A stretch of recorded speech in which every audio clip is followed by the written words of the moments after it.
स्वामी मस्जिद मैं अपने वतन खुशगवार माहौल में सबसे पहले मेरी मातृभूमि अपने वतन के लिए दुआ करना चाहूंगा इस मौके पर कि ईश्वर परमात्मा मेरे वतन को हमेशा सलामत शांति का गहवारा बनाए रखे।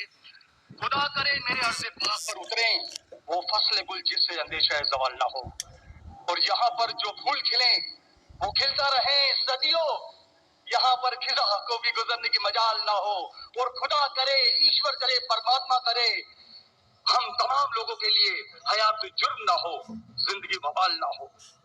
मैं श्रीमद् भगवत गीता की एक छोटी सी जो वर्ष है वो उससे ही सवाल करूंगा कि भगवत गीता इंसानों से क्या कहती है, क्योंकि जब सनातन धर्म था तो उस वक्त तो कोई मजहब ही नहीं था। 1,96,4,32,000 साल का एक एरा है सनातन धर्म का।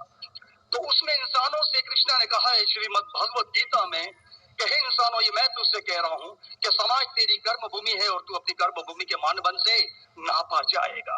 इसीलिए तू कर्मों से भागने का जतन न कर, क्योंकि तेरा निष्काम कर्म ही तेरा कर्तव्य है और तेरा कर्तव्य ही तेरा धर्म। लेकिन ये धर्म केवल तेरे हित के लिए है तो वो धर्म पाप की ओर जाने वाला मार्ग है। इसलिए अपनों से मुक्त होकर समाज कल्याण के लिए कर्म कर कि यही मोक्ष का मार्ग है, जन्नत का रास्ता है। ये बताना इसलिए जरूरी था कि मेरा जो सवाल है वो हमारी इस वर्ष से है, इस श्लोक से है कि पूरी दुनिया में यहाँ तक कि मेडिटेरियन कंट्रीज में भी मजहब के नाम पर लोगों को मारा जा रहा है और उसमें उस मजहब का जो मुल्क है वो भी बदनाम होता जा रहा है, बीच में मजहब रखा जाता है। तो मेरा सवाल ये है कि ये जो इंडिया है, भारत है, पाकिस्तान है और दुनिया में कई ऐसे कंट्रीज हैं जो मजहब के नाम पर फिरका वारियत फैलाते हैं, तो उसको रोकने के लिए हमें जो स्ट्रेटेजी बनानी पड़ेगी उसके लिए हम क्या करेंगे? ये मेरा छोटा सा सवाल आपसे। और मैं मेरा नाम बताना भूल गया, मुझे बताया कोऑर्डिनेटर ने कि मेरा नाम प्रोफेसर मनोज चौहान है। मैं पाकिस्तान का मजहबी स्कॉलर हूँ और सीनियर एजुकेशनिस्ट, गोल्ड मेडलिस्ट हूँ और सनातन धर्म का एक दाई हूँ। भाई साहब ने बहुत एक अहम सवाल पूछा कि हम देखते हैं कि मजहब के नाम पे काफी आपस में झगड़े होते हैं, एक दूसरे कत्ल होता है। इसका सलूशन क्या है? और मेरी तकरीर खत्म होने के बाद मुझे एक पैगाम आया हमारे गवर्नर साहब से और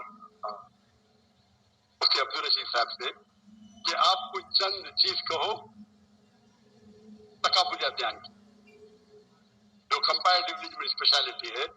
तो भाई साहब ने जो सवाल किया वही चाहते थे हमारे मेजबान, हमारे गवर्नर साहब और मुफ्ती अब्दुल रशीद।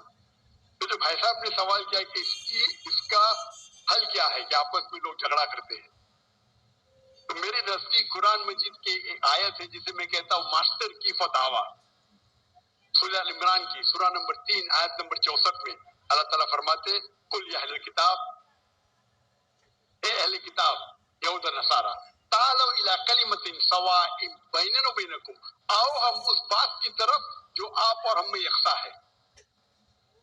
अल्लाह नअबुदा इल्लल्लाह, हम सिर्फ एक अल्लाह की इबादत करें।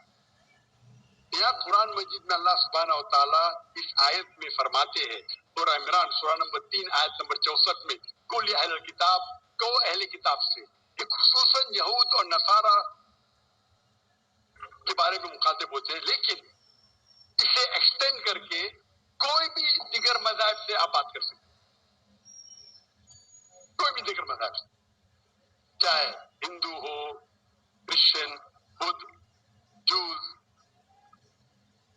और इसमें अल्लाह ताला कहते हैं कि कहो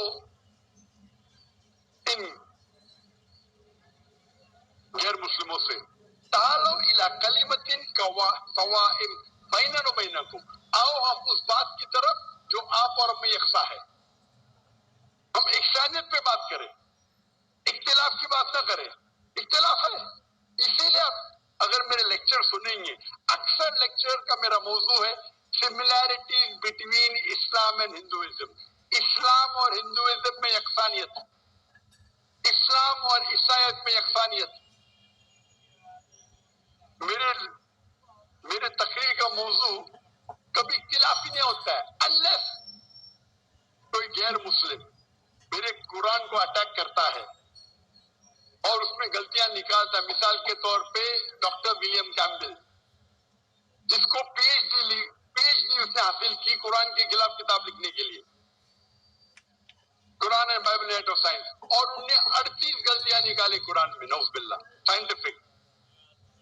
اور 8 سال تک کے کوئی بھی مسلم اس کا جواب نہیں دیا. تو امریکہ میں اسٹوڈنٹس نے مجھے بلایا کہ آپ بھی ڈاکٹر ہیں، آپ اس سے ڈبیٹ کر سکتے ہیں. میں نے کہا اہلاً و سہلاً. یہ 2000 کی بات ہے، جب میں دعوتی میدان میں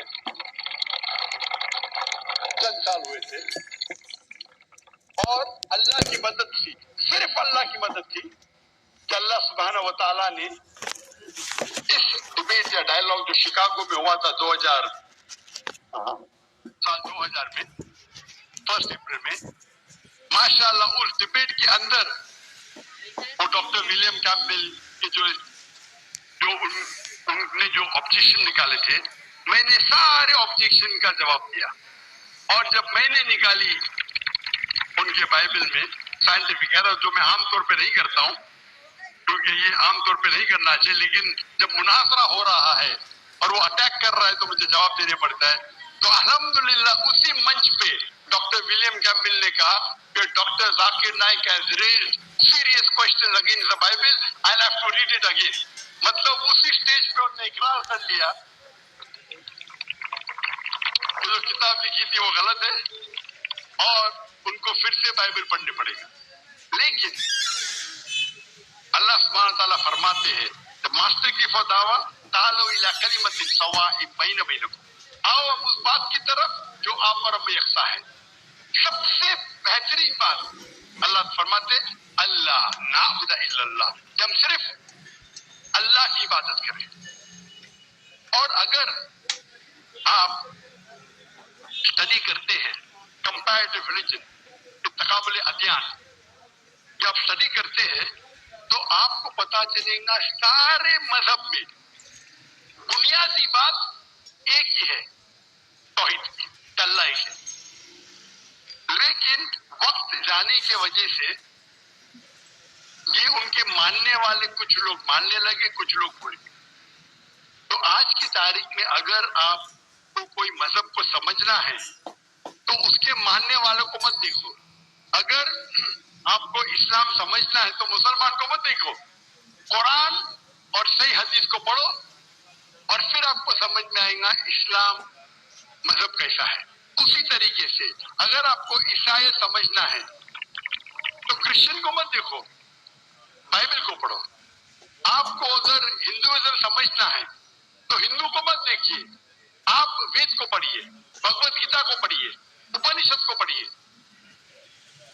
اگر آپ کو کوئی مذہب سمجھنا ہے تو اس مذہب کی مذہبی کتاب، جو مذہب کے فالوورز اس کو مانتے ہیں، اس کو سمجھو، پھر آپ کو ان کا مذہب صحیح طریقے سے سمجھ میں آئے گا.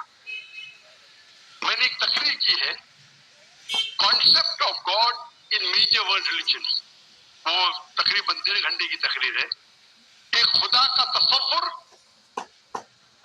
دیگر مذاہب میں. اور میں نے اہم مذہب کا حوالہ دیا، اور بھائی صاحب کیونکہ ہندو مذہب سے ہے اور انہیں کوئی شوق پڑی تھی بھگوت گیتا سے. سب سے ہائیسٹ ہندوازم میں وید آتا ہے، وید، اور وید کا نچوڑ ہے بھگوت گیتا.